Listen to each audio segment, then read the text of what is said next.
नमस्कार, स्वागत है आप सभी का। मैं हूं आपके साथ मनु तेवतिया। खबर 1 मिनट की शुरुआत करेंगे, लेकिन उससे पहले एक बड़ी खबर। 2022 चुनाव की तैयारी में जुटे पूर्व सीएम और समाजवादी पार्टी के राष्ट्रीय अध्यक्ष अखिलेश यादव इन दिनों मंदिरों के चक्कर तो खूब लगा रहे हैं, लेकिन दरगाह में जाने से बचते नजर आ रहे हैं। मिर्जापुर के 2 दिन के दौरे पर कार्यकर्ता प्रशिक्षण कार्यक्रम में भाग लेने के लिए अखिलेश ने मां विंध्यवासिनी मंदिर में दर्शन पूजन किए, लेकिन पास के ही मजार कंतिज शरीफ में नहीं गए। हैरानी की बात यह है कि हजरत ख्वाजा इस्माइल चिश्ती की दरगाह पर अखिलेश के जाने का कार्यक्रम पहले से ही तय था, लेकिन वहां फूल चादर सब तैयार थे।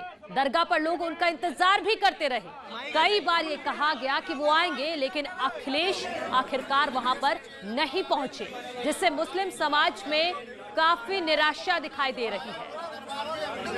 तस्वीरें आपके सामने हैं। देखिए, मां विंध्यवासिनी के दर्शन जरूर करते नजर आ रहे हैं अखिलेश यादव, लेकिन दरगाह पर भी पहुंचना था। उसके बाद पूरी तैयारी दरगाह पर कर ली गई थी। फूल तैयार था, चादर तैयार थी, लेकिन दरगाह पर नहीं गए अखिलेश यादव।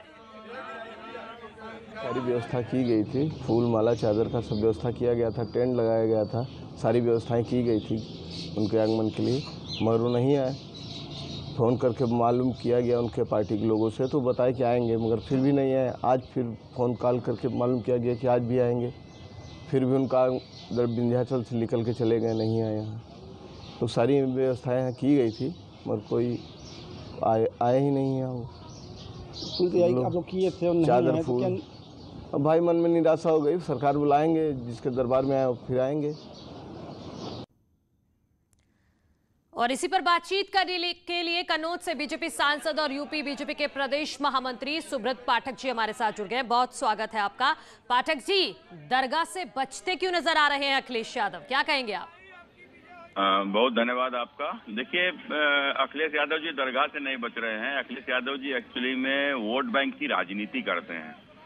एक समय ऐसा था देश में कि जब केवल पर्टिकुलर संप्रदाय ही इस देश में वोट बैंक था, तो जब वो पर्टिकुलर समुदाय वोट बैंक था तो अखिलेश जी टोपी भी लगाते थे, अखिलेश जी रोजा अफ्तार भी करते थे, अखिलेश जी जाकर मदरसों में और इसी प्रकार से मजारों में चादर भी चढ़ाते थे। लेकिन इनकी इन सब तुष्टीकरण के कारण से अब इस देश में हिंदू इस देश का वोट बैंक बन गया है। तो ये एक परिस्थिति है। एक समय था कि जब इस देश में जातियों की राजनीति होती थी तो अगड़ा पिछड़ा और अनुसूचित वर्ग की राजनीति होती थी, लेकिन फिर उसके बाद फिर चूंकि अल्पसंख्यक इस देश में जातियों से ज्यादा हो गए तो अल्पसंख्यक के नाम पर यह राजनीति करने लगे, अल्पसंख्यक वोट हो गया। लेकिन आज हिंदू, चूंकि ये सारी जातियां एकजुट होकर हिंदू हो गई हैं, तो ये आज हिंदू एक वोट बैंक है। तो आज हिंदू एक वोट बैंक है, तो आज इनको डर लगने लगा है कि अगर हम मदरसे में जाएंगे तो हिंदू वोट हमको नहीं करेगा। तो ये सीधी सी बात है कि ये हिंदू वोट बैंक को हमको कैसे मिल जाए। ये मुसलमान तो हमारे जल खरीद गुलाम हैं, ये तो हमको वोट करेंगे, ये तो भाजपा के डर के कारण से हमको वोट करेंगे, तो मुस्लिम उनको वोट करेगा। इस नाते हिंदुओं का वोट लेने के लिए अब आज मंदिरों का एक इस तरीके का दौर चल गया है। अखिलेश भी मंदिर जा रहे हैं, प्रियंका गंगा में डुबकी लगा रही हैं और राहुल गांधी अपने कपड़ों के ऊपर जनेऊ पहन रहे हैं। तो ये दौर चल गया है, तो सीधे वोट बैंक की राजनीति है। तो पाठक जी, ये दबाव है जिसकी वजह से अखिलेश को अपना ट्रैक ही चेंज करना पड़ा है। नहीं, ट्रैक नहीं चेंज करना पड़ा, इनको वापस अपने उसमें आना पड़ रहा है। ये अखिलेश के पिताजी मौलाना मुलायम सिंह बन गए थे। उनको अच्छा लगता था जब उनको कोई मुल्ला मुलायम बोलता था, उनको अच्छा लगता था। अखिलेश को भी एक विशेष संप्रदाय की टोपी पहन के बहुत अच्छा लगता था, लेकिन इनको लगता है कि शायद उसके कारण से इनको जनता ने बिल्कुल किनारा दिखा दिया, बाहर कर दिया। तो आज इनको समझ में आ रहा है। तो कम से कम अब जैसे अब कहीं पर परिस्थिति होती है कि कोई मुस्लिम अगर चुनाव लड़ता है तो उसको यादव ही वोट नहीं करता है, और जब यादव चुनाव लड़ता है तो उसको मुस्लिम मजबूरी में बेचारा वोट करता है, क्योंकि भाई उसको जी थोड़ा वक्त की कमी है, माफी चाहूंगी, मैं रोकना चाहूंगी आपको। बहुत शुक्रिया हमारे साथ जुड़ने के लिए और इस खबर पर रिएक्शन देने के लिए कि दरगाह से अखिलेश को आखिर परहेज क्यों है। सारी तैयारी हो गई थी, लेकिन वहां पर नहीं पहुंचे हैं। अनुराग भदौरिया भी हमारे साथ जुड़ेंगे, एसपी प्रवक्ता हैं, उनसे भी हम जानेंगे कि आखिर इसकी वजह क्या है। लेकिन अखिलेश यादव दरगाह पर नहीं गए, विंध्यवासिनी मंदिर जरूर पहुंच गए। अब दरगाह पर जाने का कार्यक्रम था, पूरी वहां पर तैयारियां भी हो गई थी, फूल तैयार था, चादर तैयार थी, सब लोग तैयार थे, लेकिन अखिलेश यादव वहां पर नहीं गए। अपने प्रोग्राम को इस तरह से कैंसिल क्यों किया, ये एक बड़ा सवाल है। हमने सुब्रत पाठक जी से बात की, बीजेपी की तरफ से हमें रिएक्शन मिल गया है कि वापस वो ट्रैक पर, अपने उसी ट्रैक पर लौट रहे हैं।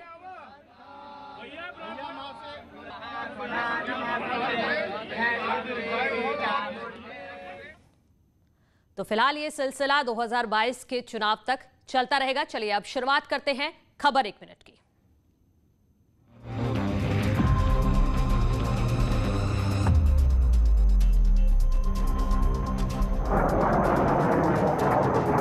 बालाकोट एयर स्ट्राइक के 2 साल पूरे हो चुके हैं।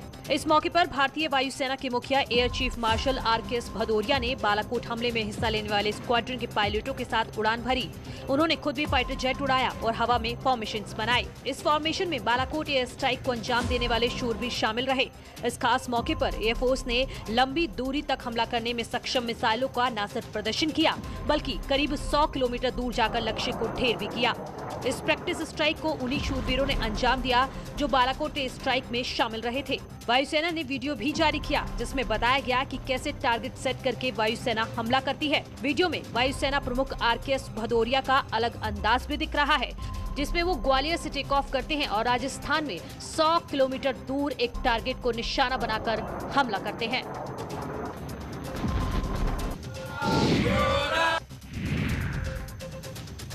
यूपी के कई जिलों से आज मारपीट की अलग अलग तस्वीरें सामने आई हैं। अलीगढ़ में कुआरसी थाना के किशनपुर इलाके में KK हॉस्पिटल में तीमारदारों ने मेडिकल स्टाफ के साथ जमकर मारपीट की, जिसका CCTV फुटेज भी सामने आया है।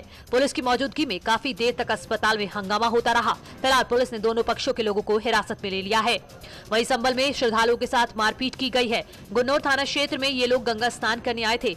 इसी दौरान महिला ने आरोप लगाया कि उसके साथ लूटपाट हुई है, जिसके बाद कुछ लोगों ने महिला और उसके बच्चे के साथ ही मारपीट कर दी। पिटाई से एक बच्चा बेहोश भी हो गया। जालौर में रिक्शा चालक को दबंग ने जमकर पीट दिया। तस्वीरें जो सामने आई उसमें साफ साफ दिख रहा है कि एक दबंग रिक्शा चालक को डंडे से पिटाई करता हुआ दिखाई दे रहा है। पिटाई का ये वीडियो सोशल मीडिया पर वायरल हो रहा है। बताया जा रहा है कि मामूली बात थी, जिसके बाद दबंग का गुस्सा फूट पड़ा और उसने चालक को बेरहमी से पीट दिया।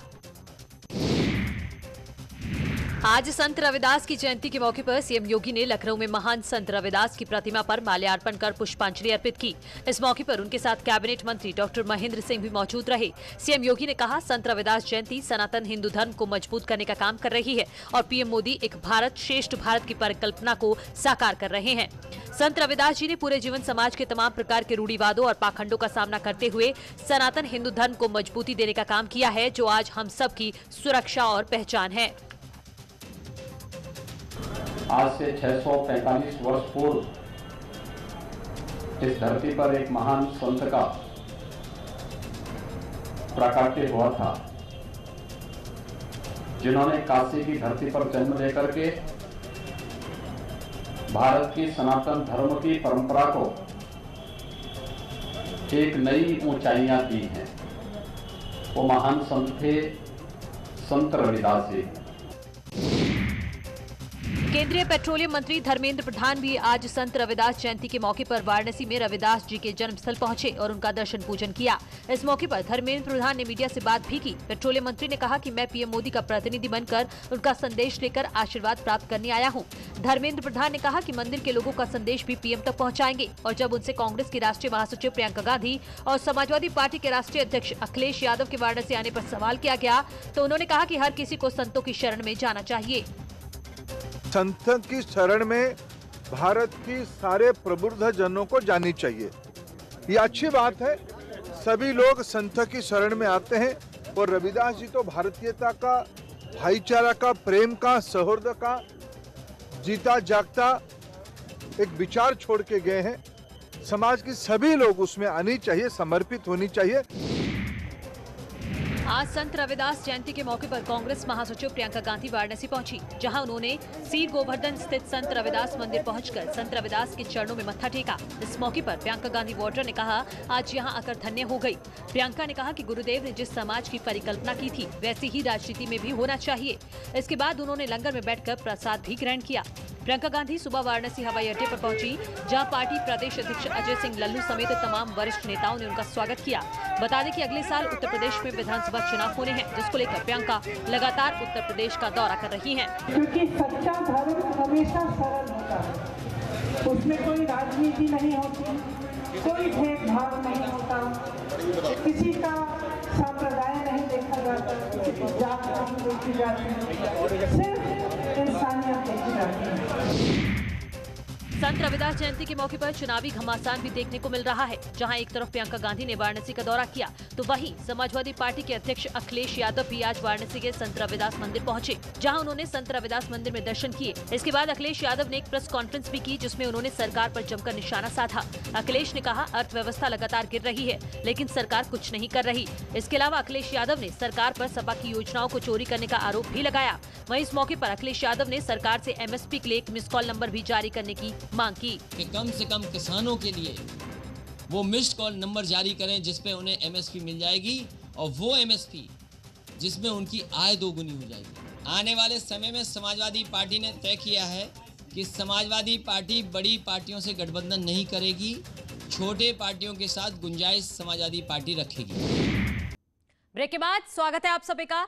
पश्चिम बंगाल में 8 चरणों में होने वाले ममता के बयान पर बीजेपी सांसद मनोज तिवारी ने तंज कसा है। उन्होंने कहा है कि चुनाव आयोग स्वतंत्र संस्था है। ममता दीदी चाहती हैं कि सभी संस्थाएं उनके कहने से चले। बीजेपी सांसद ने केजरीवाल पर भी निशाना साधा है। पश्चिम बंगाल में चुनावों की तारीख का ऐलान हो गया है और ममता बनर्जी ने 8 चरणों में चुनाव हो जाने के पीछे कहा है कि जो फैसला लिया गया है चुनाव आयोग की तरफ से, उसके पीछे बीजेपी का हाथ है। हमारे साथ बात करने के लिए मौजूद है बीजेपी सांसद मनोज तिवारी। मनोज जी, ममता दीदी कह रही हैं कि 8 चरणों में जो चुनाव हो रहा है ये फैसला बीजेपी के कहने पर चुनाव आयोग की तरफ से लिया गया है। चुनाव आयोग एक स्वायत्त शासी संस्था है और ममता दीदी की समस्या यही है कि इस देश की जितनी स्वतंत्र एजेंसियां हैं उनको चाहती हैं कि वो ममता दीदी के कहने से चलें। अब उसका क्या हो सकता है? उसका तो कुछ नहीं हो सकता। तो आखिरकार क्यों इतना डरी हुई हैं वो डरी है इसलिए कि बंगाल की जनता उनसे खिसक चुकी है। वो डरी है ममता दीदी इसलिए कि माँ रो रही है, मानुष रो रहा है, माटी रो रही है। तो जब माँ, माटी, मानुष तीनों रो रहा है तो अब तो बंगाल में सब लोग यही कह रहे हैं कि दीदी तेरा शासन था डराना, अब बंगाल फिर से नहीं डालेगा दाना। लेकिन भारतीय जनता पार्टी के प्रति गुजरात में पहले से भी ज़्यादा प्रेम बढ़ा है। अब ये आम आदमी पार्टी और कांग्रेस डिसाइड करे कि वो जिनको डरा के रखे हैं उनमें से किसको अपने तरफ लेना है, वो उनकी उपलब्धि हो सकती है। तो आपने देखा, ये थे हमारे साथ बात करने के लिए बीजेपी सांसद मनोज तिवारी, जिनका कहना है कि ममता बनर्जी डरी हुई हैं और इसीलिए वो इस तरीके के बयान दे रही हैं और आने वाले समय में पश्चिम बंगाल में बीजेपी की सरकार बनना तय है। कैमरा पर्सन कार्तिक के साथ रचना, न्यूज़ 18 दिल्ली।